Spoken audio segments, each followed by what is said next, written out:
Kia ora, good morning, everyone, and welcome to the Alicia McKay Show on this beautiful Friday morning.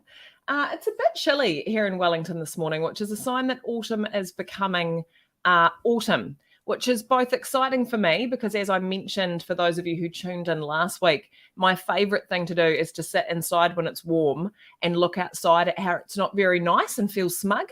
So that works really nicely for me. But also a little bit disappointing because last night and this morning was a bit of a reminder about what it feels like to actually be cold.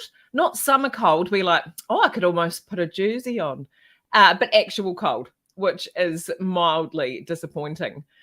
Now, I'm very excited to be here again for you all this morning, bright and early. Please jump in the comments as quickly as you can to introduce yourself to your fellow audience members, to say good morning. Let us know where you are tuning in from and what's going on for you this morning, because it is so much more enjoyable doing this job, watching your comments come through and knowing that I'm not just a mad woman talking into a camera in her house.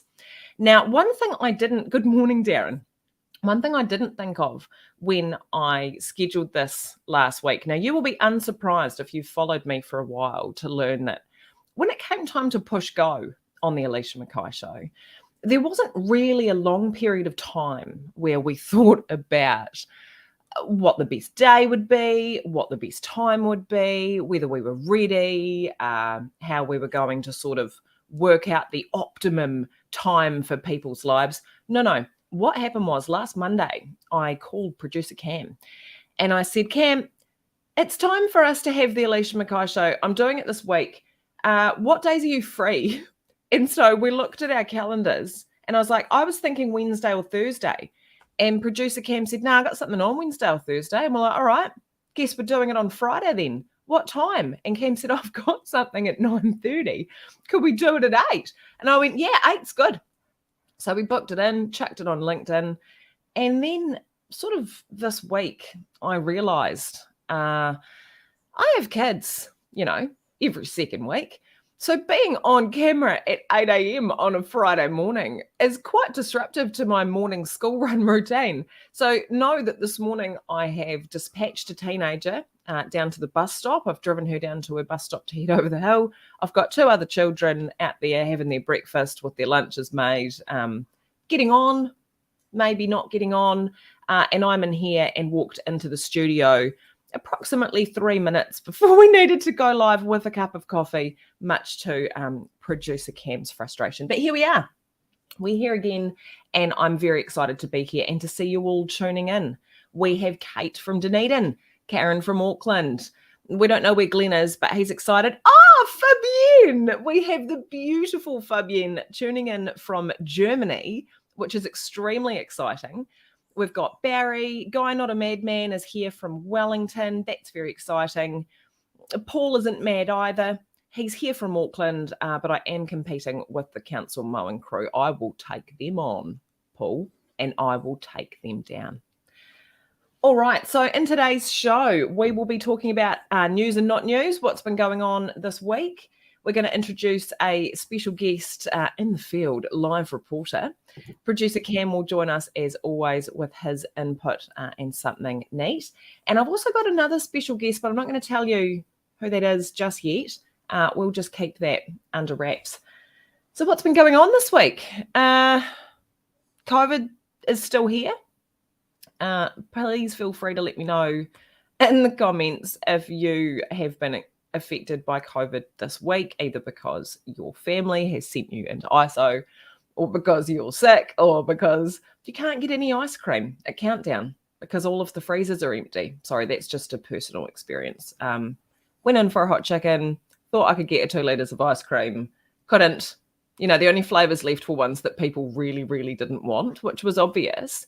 And I think from a distributor point of view, should be really helpful information. Like when there's no ice cream in New Zealand and you can't buy it, but these 3 flavours are left, that is a very clear consumer indication that nobody wants like burnt sesame passion fruit coal or whatever it is. So I think this is a really good time for manufacturers to really understand consumer behavior, because if there's nothing on the shelves and your product is left, that is not a good sign. Now, as you will know, I had COVID a couple of weeks ago, and I'm very excited to no longer have COVID. But more importantly, I'm very excited to feel quite free right now. So my Freedom Day was Saturday. Now, ironically, my day 10 of isolation was the same day that the government decided to reduce it to 7 days, which was fun. But we're not going to dwell on that, are we? I'm not bitter. My Freedom Day was Saturday, and I was out and about in the weekend, seeing people going places, going to the shops, and I noticed a real difference in the way that I felt being out in public, knowing that I couldn't get infected and I couldn't infect anyone, so I still masked up, still hand sanitized, still checked in, although as we know, they're not doing anything with that information anymore. But I definitely felt a different sense of being in the world compared to how it's been over the last little while, knowing that I couldn't hurt anyone and I couldn't get sick. So that was really interesting to me. And I would be really interested to know whether some of you have been experiencing something similar, because it's quite a different vibe. But as we know, COVID's moving on and the government is going, all right, what are we going to do now? And they're sort of starting to throw their hands up in the air and go, fuck it. I'm pretty sure that's the vibe right now in Parliament. They've just gone, oh, fuck it, fine. If the ACT Party's going to keep putting up these billboards and National's going to keep pretending they know better than us, let's just ignore the fact that we've kept everybody safe and well for the last 2 years and let these privileged assholes travel again. Now, that is a direct quote from a transcript in Cabinet this week, but obviously that's exclusive information that we shouldn't be spreading any further. But they have decided to just let us go out. It's like we've been grounded for long enough. We've proven it that we can be trusted out in the world again. And, it's not that good at home anyway. So we've proven we can be trusted, and we've decided that our friends can come over too. So Australians are coming back in. We're going to Australia very soon. We're going to let the blimmin' people from England and people from America and all over the place in. We're really accelerating it now. We're like, let them all in. Freedom camp. Right, shit in the bushes, go nuts, New Zealand is yours. It's been a long, cold 2 years. We need you, international tourism. We cannot afford to run our country on our own. So that's big news this week. Now, Cam, I understand you are currently in Australia. Yeah, I'm in Australia, and the mood is kind of different because the Freedom Day here, or the release of people, if you like, happened a little bit sooner. And so completely in contrast to your experience of having your COVID and knowing you weren't a risk, I was the complete opposite. I needed to produce a negative test before getting on the flight to come to Australia. So before the flight, in the week beforehand, while you had COVID, I was terrified. I didn't want to go anywhere or do anything or expose myself to anything for fear of not being able to get on the flight. And what I'd love to do now is share the experience that I had last night, which was going to the football. Now, for the first time in a very, very long time, there were loads of people in the same place, just an incredible number. There were 72,000 people in the MCG, though, like this enormous sporting ground. And the vibe compared to what Wellington's like at the moment could not have been more different. And Cam, where are all those people's masks? Where are their masks? Well, the mask mandate's been removed. So there's me and my mum. It was great to see my mum. I haven't seen her for a year, so that was just a delight. And the vibe was totally, totally different. So what's really interesting, I think, is realizing that no matter where you are, there's a different phase going on in the world, and the speed of news has slowed right down. The source of information or what's going on in other places has really dried up. And so going from place to place can be quite a bump. And so the first day that I arrived in Australia, my nephew and I walked down into the city, and it was thriving. Compared to Wellington, which has been a bit of a ghost town, Melbourne was absolutely humming. It's quite a different experience. Wow, that's really interesting to me. So I had a physiological response to seeing 72,000 people sitting in the stands next to each other with no mask on, Cam. That feels... I was having the same thing. Like it wasn't anxiety, but it was like, this is weird. Why aren't you people more responsible? But of course, Melbourne's gone through some of the harshest lockdowns that anyone's had. And so the the mood is quite different here. The feeling that the freedom, if you like, is a dangerous word to use in this context, but it's kind of come back. People are a lot more open and willing to intermingle, and I don't know if the data's suggesting that's a great idea necessarily, but certainly the population have decided it's time. So I would like to acknowledge producer Cam to our broader audience, who, as some of you who are quite good mathematicians might have figured out, if he is joining us live from Melbourne currently, which he is, it is 6 a.m. in Melbourne. Now, Cam, would you describe yourself as a morning person? I'm definitely not a morning person, and I will be going straight back to bed after this. It's fair to say I've not had my daily allocation of sleep beforehand. So huge acknowledgement to Cam for being online in the green room at probably 5:30 Australian time this morning when the New Zealanders were not even there. What a man, what a time. No, the Australia difference is really interesting to me because it makes me think about the speed at which we change behaviour or not. So I remember going over to Australia when we had that Trans-Tasman bubble for 5 minutes last year and having that similar feeling of feeling quite jarred by being in the city and seeing very few people wearing masks at that point. And that was before mask mandates had come back, to be fair. But people walking around and going, didn't you guys just spend like a year locked down? Aren't you afraid? But they sort of weren't. And thinking about the speed at which we adapt to new norms, I'm going, are we going to be sitting here in 3 weeks' time or 6 weeks' time going, oh yeah, remember when you had to wear a mask everywhere? Lol, that was weird. And just completely moving on? Or is it going to linger for longer? What do you think, Cam? The pace of the change is really hard to predict, isn't it? And I think because things are so fickle and because numbers can change quickly and the circumstances can change quite quickly, it's really hard to know. And as we're fond of saying to each other, time is funny. It doesn't seem like a year since I've been here, and it also seems like 5 years since I've been here. And the speed that things change makes it really hard to know what it's going to be like in even a week or 2 weeks' time. And the thing that I think you have to do is be just soft with people who are in a different phase than you. That's the thing. So we're looking around last night, and your response to people at the football without wearing a mask is to possibly not view them favourably. And it's one of those things where you know yourself that might be you tomorrow, next week, or 2 weeks later. So it's not being too judgy about where other people are at, because this has been quite a journey. I think it's a really important message. I'm not so much judgy, I think, of the maskless, but scared and programmed differently. But you're so right. We're all in And a different bit places. judging. Oh, right. Discerning. I prefer discerning. And and so that's true whether we're in different countries or even if we're in different families and if we've got different attitudes on kids' vaccination. If our family's had COVID and a different family hasn't, if we're living in a different part of the country that's been affected in a different way, Auckland has peaked, but Wellington is nowhere near it. And so thinking about how many different potential attitudes and fears and perspectives are currently mingling and mixing out there, I mean, it's got the potential to be a bit of a tinderbox, doesn't it? Not the casual sex one, the sparking.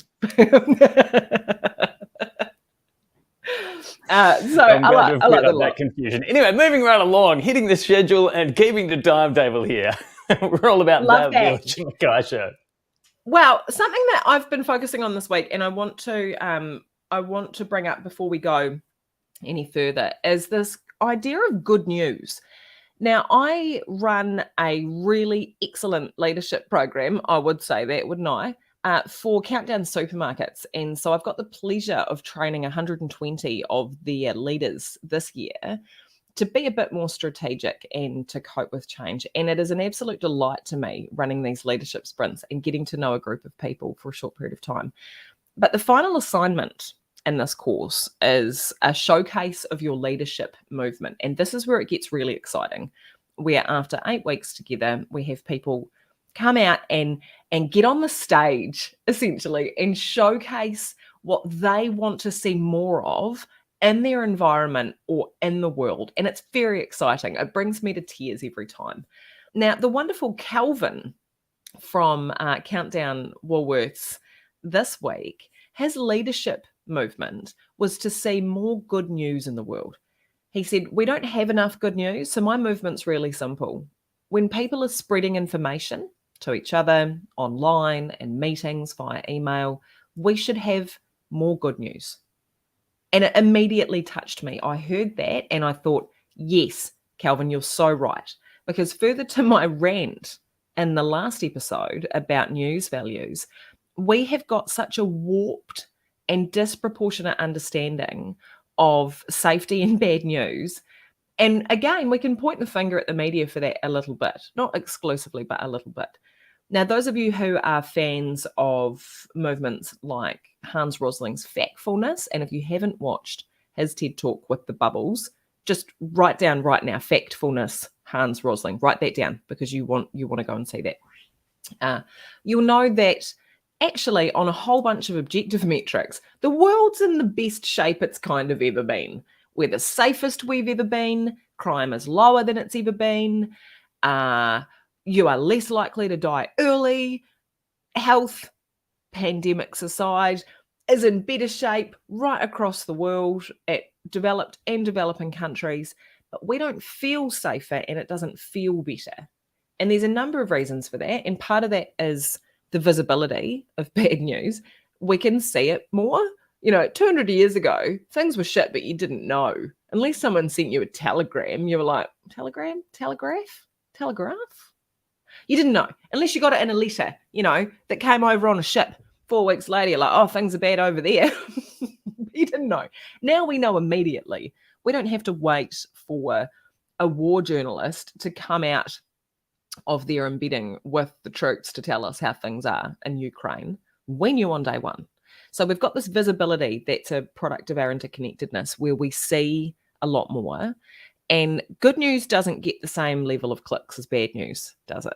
So when we trigger the kind of pain end of the spectrum with feelings, fear, anxiety, lack of safety, we get a much stronger emotional reaction from people than when we try to trigger the positive ones. So we know that a headline that says everyone's going to die, find out why, is a lot more effective than things aren't too bad, have a sleep in. No one's clicking on that. So we've got that kind of news value thing. We've got the visibility thing.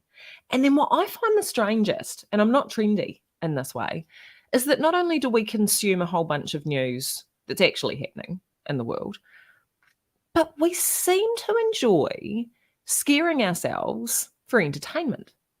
And that is something that is on the increase.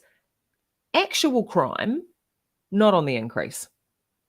Consumption of true crime podcasts and documentaries skyrocketing. We are out there scaring ourselves for fun. So when we look at movies and TV shows and podcasts and everything else, people are out there either engaging in stories about fictional rape, murder, and destruction, or digging into actual ones. So I don't know, say what you like about that. I've never been into horror movies or true crime or whatever because it makes me feel icky because I'm kind of a baby like that. So I'm not trendy like you guys.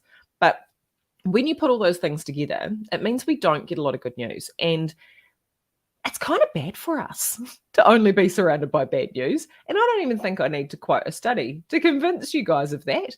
If we don't get enough good news in our lives, we feel like shit. Because we think things are bad. Shocking, isn't it? So that's a very long-winded, Cam's going, cool, Alicia, time. It's a very long-winded way of saying that I want to see more good news in the world. And that what I'd love to hear from you guys in the comments, but in the DMs, send through to the show, send through to me on LinkedIn, Facebook, YouTube, email, through the website. I want your good news stories. I want to showcase your good news stories, whether that's at work or whether it's in your life.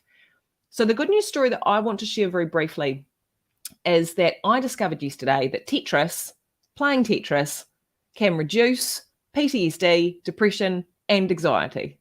Playing the game, Tetris, from the 80s, where you rearrange the things, engages a whole bunch of pattern recognition and visual stuff in your brain that makes it impossible to have flashbacks of bad stuff. And not only that, you should play it before bed if you're struggling to sleep. So everyone who's feeling really naughty about being on their phone before bed, because it's making it hard to sleep, play some Tetris. It's really good for you. Now, if there's anyone I know that's into video games, and I do know a few, but not like super closely because like I'm not into video games, it is my best friend, Callum Valentine. Now, Callum Valentine is, he's been a friend of mine since high school, and he is a self-described indoor kid, loves the video games. There are a few things we don't connect on, but there's a lot that we do. So without further ado, I would like to extend a warm Alicia McKay show welcome to Callum Valentine.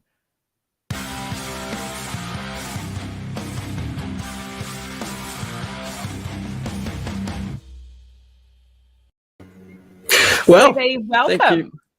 Thank you very much for that incredible welcome, and a special credit to Cam for that intro. That's absolutely fantastic. I do, though, bring some sad tidings in that after approximately 14 seconds as your news correspondent, I'm going to have to immediately shock resign because what I've learned from Simon Bridges this week is that is the way to absolute happiness. I don't know if you caught any of his complete media circuit yesterday, but I've never seen somebody who is so overjoyed to not be doing his job anymore. And it almost broke the fourth wall of sort of the pretense of politics, where he sort of even had to pretend that he was a little bit sorry to resign. But yeah, that's a man that's never been happier. I mean, he kind of hinted at it with his last Renaissance, where he had the whole yaks incident. I mean, that was memorable and fantastic, but this was next level. Particularly good as his appearance on the spin-off Gone by Lunchtime podcast, where he's just kidding around. He's saying too much. There was one story which we may never know that he had to immediately walk back. But yeah, this is a man who's just overjoyed to not be doing his job anymore. So I thought I would get in on that buzz as well. And yours is the easiest of my roles to resign from. So maybe so, but try resigning as best friend and I will hunt you down and slit your throat, CV. Or was that too much? I love that a lot. What I'm interested in here is that I didn't realize anybody would be sad Simon Bridges is leaving. And this is not an attack on Simon Bridges. I'm sure he's a really nice dude. And he wrote a book and people seem to like it. And that's really cool. But Tauranga is in mourning. I'm actually blown away by this. I've seen the Chamber of Commerce chief executive all over the news. Everyone's like, what are we going to do? How are we going to replace Simon Bridges? And maybe as an underinformed political watcher, I just sort of thought we weren't that into him anyway. What's your thoughts? Well, it's raised the dreadful zombie prospect of Winston Peters running for Tauranga again. And that would just, I mean, one of the other reasons I'm resigning as your news correspondent is I'm just burnt out. You know, I did approximately a week's research for it, and touching on everything that you've mentioned already about how drenched we are in bad news, it wasn't good for me. I don't think it's good for anyone. I agree. And yesterday, heading into looking at what we were going to do today, CV, I Googled New Zealand news and I got, we're changing the history curriculum for less whitewashing. Love that. Into that. COVID stuff about borders, although we're kind of not that into numbers anymore, are we? In fact, are we still having a 1 p.m. presser? Is that still happening, CV? Every so often. It seems to be at random. We've sort of forgotten about that now. And then, by the way, I'm glad I'm not the only one who Googles incredibly basic terms when I'm trying to approach something. What's going on, New Zealand? But then about fourth on the list, there was an article on New Zealand Herald behind a paywall, I just want to point out, about Bob Saget's death with shocking medical examiner findings. So I clicked in because, you know, I'm a muppet and they got me. And I read the article, and what it says is the medical examiner has found that Saget died by falling onto something hard covered by something soft and was probably dizzy before he died. That's the shocking revelation. Any thoughts on something hard covered by something soft that could have taken out Bob Saget's CV? Look, I'm not a medical professional, but I'll Google it shortly. My man.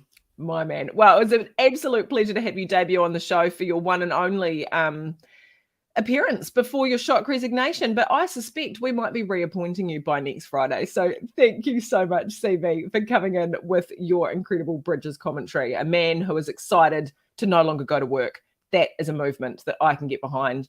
And I'm not saying it's good news, but maybe.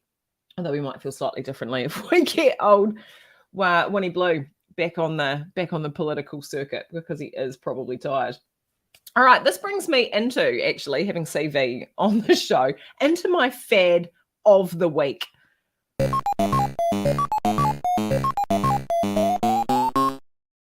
Now, CV and I are avid fad followers. What we both like doing more than anything is being really into something, like really into something for a short period of time. And then by the time the people in our lives that love us have caught up to our current fad, we've well moved on. What's important, though, about having a fad person in your life, and if you're watching or listening today and you're thinking, that sounds a lot like my friend, spouse, child, then I need you to know that what you can't be ever is dismissive of a current fad, because when we're in it, we believe it so deeply, and it's really hurtful when someone says, no, you can't have a veggie garden. Remember the last 3 times you tried to have a veggie garden and you managed to kill Strawberry's mum? Wasn't that a waste of money? Hey, I'm different this time. I'm different. I've read different articles on the internet. I've bought different stuff from Bunnings. I don't need you to have a go at my veggie garden. I can do it this time. But fad of the week for me this week is socializing. That's right. You heard it here first. Socializing is back in fashion. Inspired by Cam's Melbourne adventure.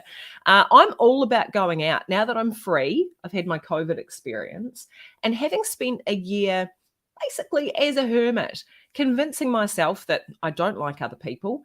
I don't like leaving the house. Really what I like is snacks, books, and houseplants.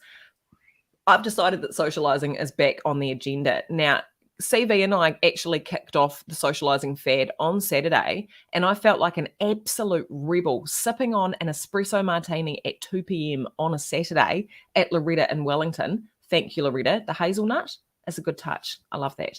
So you'll be very excited to hear that 90% of the people on my LinkedIn who responded to my poll, which is a very, very objective audience, self-reported feeling like hermits and spending the last year or two in kind of a beige fugue state of nothingness.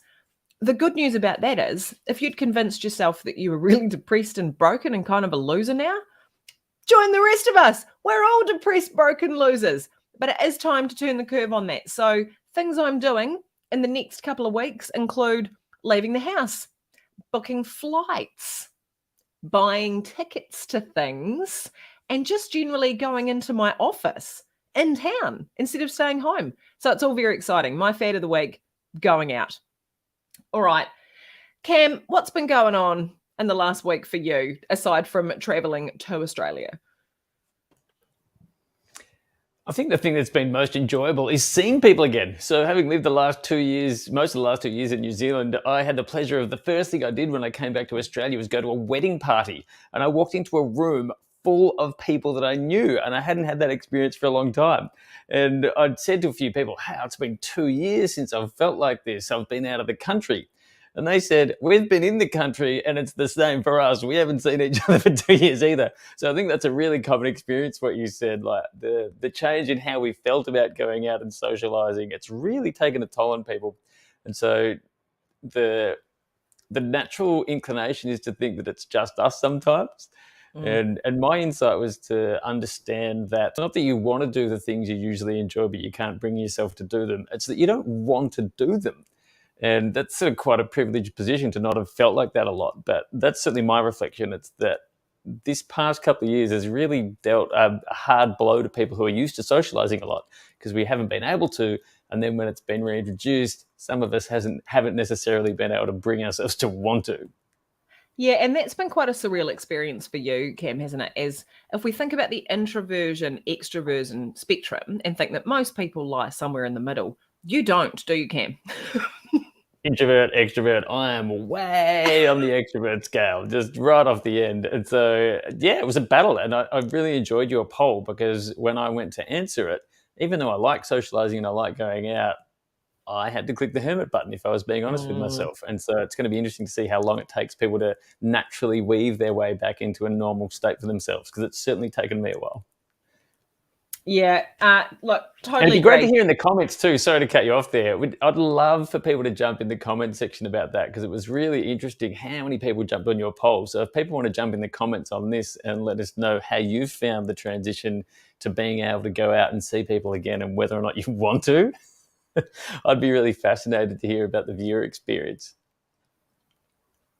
So what I think is really neat about that whole experience of polling people and finding out where other people were at was that I think there are a lot of people sitting there with the idea in their head that it was an unpopular opinion, or that they were strange, or that it was a bit weird to be sitting at home. And actually, as we've seen, 89% of people actually felt like they were more of a hermit. So I ironically, this kind of outsider feeling was more common than we'd realized. Now, I want to talk about that a little more. And so I'm very excited to extend another warm Alicia McKay show welcome today to our next special guest.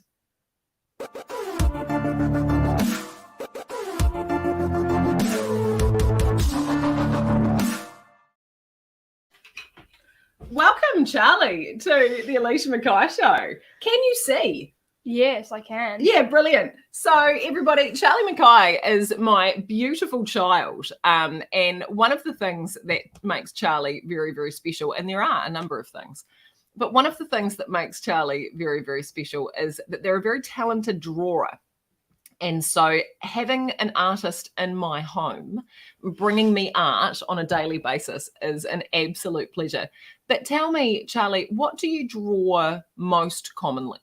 Anime. Now, for those of you who aren't 100% up with what's in fashion like I am, Okay, Mum. anime is a particular style of Japanese cartoon. And it's got a really distinct kind of artistic style that Charlie has absolutely kind of committed to mastering over the last year or so. Would you say that? Yeah. Like, how many hours a week would you say that you spend drawing?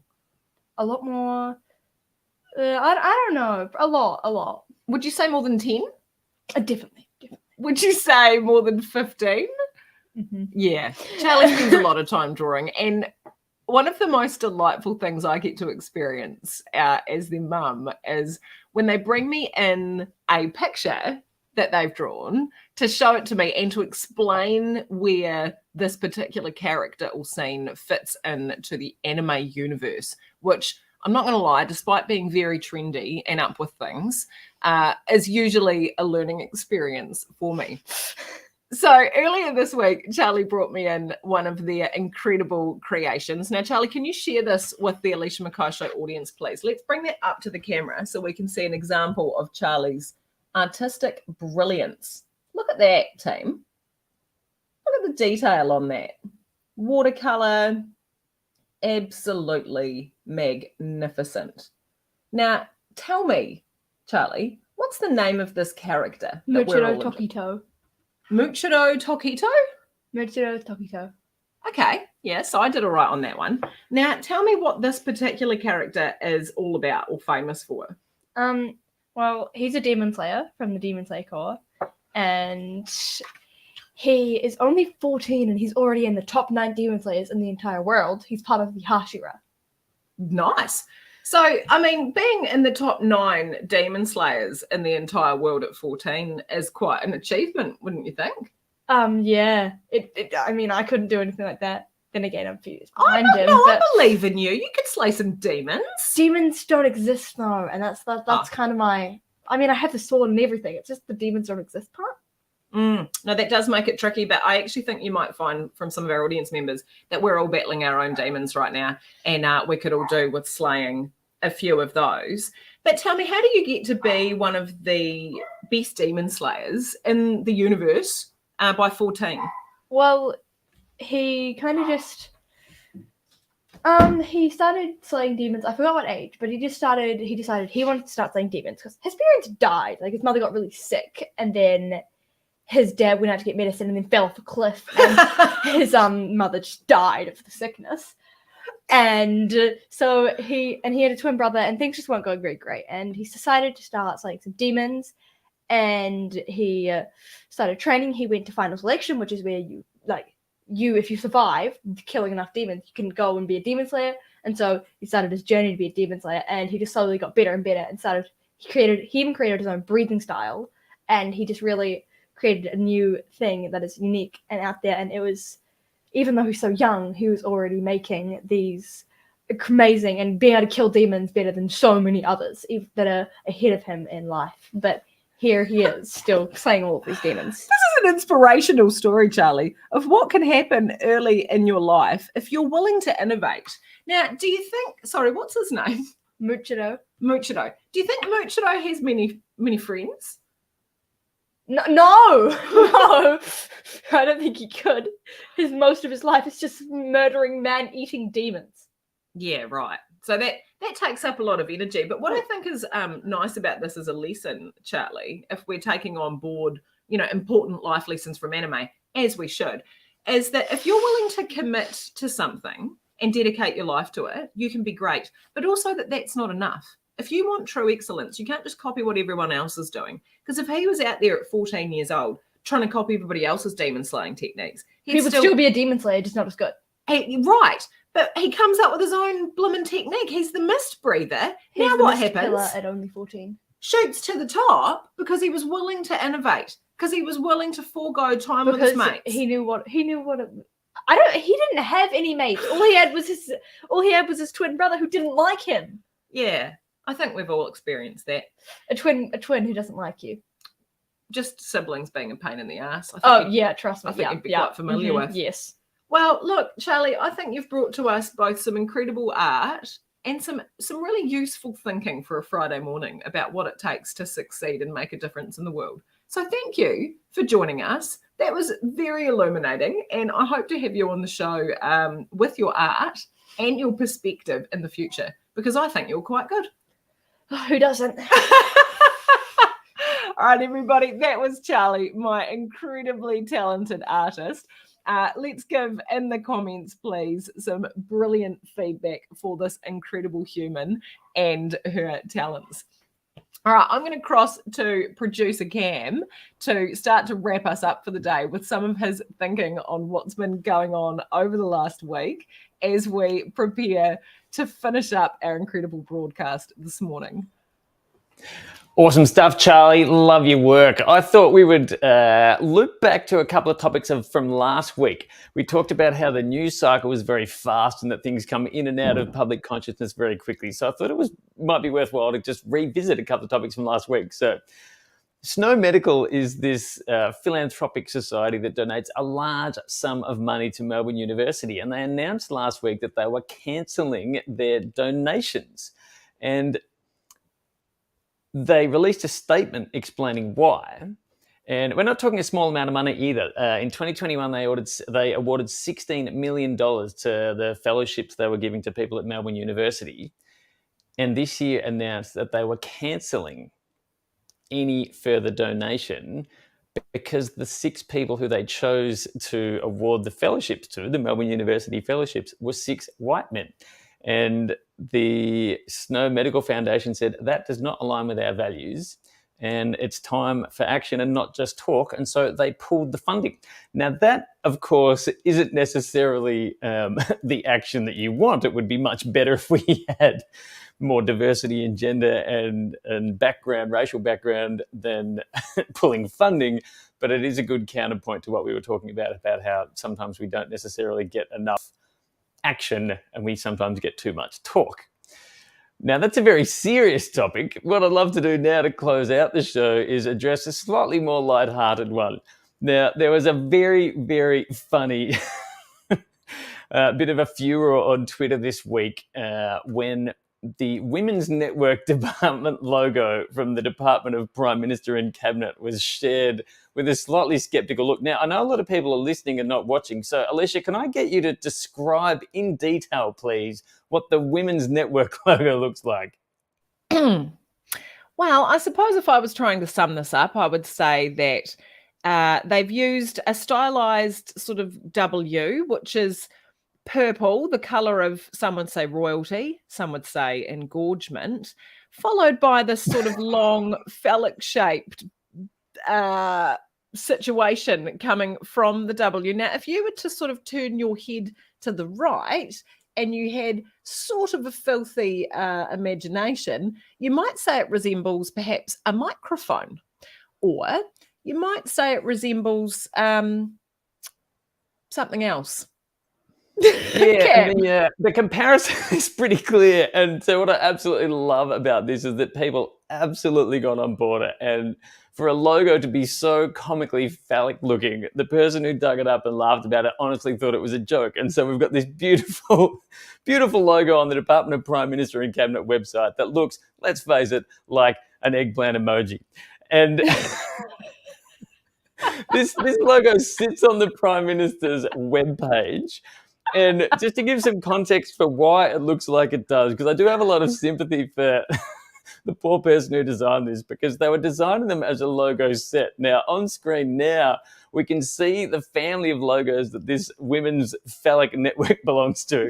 And they're all the capsule shape. The person who's put this together has clearly tried to make them all look like they have a theme. And the theme is the elongated, rounded rectangle, which in the other logos looks merely like poor clip art, but in the Women's Network logo, guys, looks exactly like a dick and balls. And so, like, if you just look at this thing, it is comical in the extreme. And it got jumped on by news networks. Basically, it ran as a major story for a lot of days. And very quickly, the website pulled the logos from the site. And not only that, they released a statement. Now, this is where it gets even better. I absolutely love this. So in the statement from the Prime Minister and Cabinet Department, they say, in 2019, they rebranded to give the logos a consistent look and feel. Now, if you think I'm above the double meaning of a consistent look and feel of a phallic logo, you'd be very, very wrong. And it gets even better, because the part I love is that the rebrand was completed internally, i.e. they didn't get anyone else external to do this, but they are completing it internally. In the statement about a phallic logo, I think is even better. And I'm not mature enough for this conversation.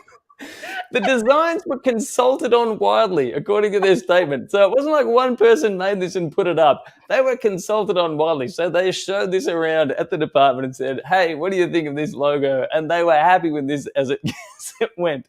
Now, it is an absolutely stunning own goal from a government department, which isn't getting a lot of great press at the moment in regard to their respect for women or how some very serious issues are treated. And it also put me in mind of, if you're a fan of the show Silicon Valley, you'd remember Gavin Belson's Signature Box 3 rather, and he crowdsourced the logo. And as you can see, his signature looks deliberately, because this is a satirical show, like a cock and balls. Like a dog with a bone. Like a dog bone.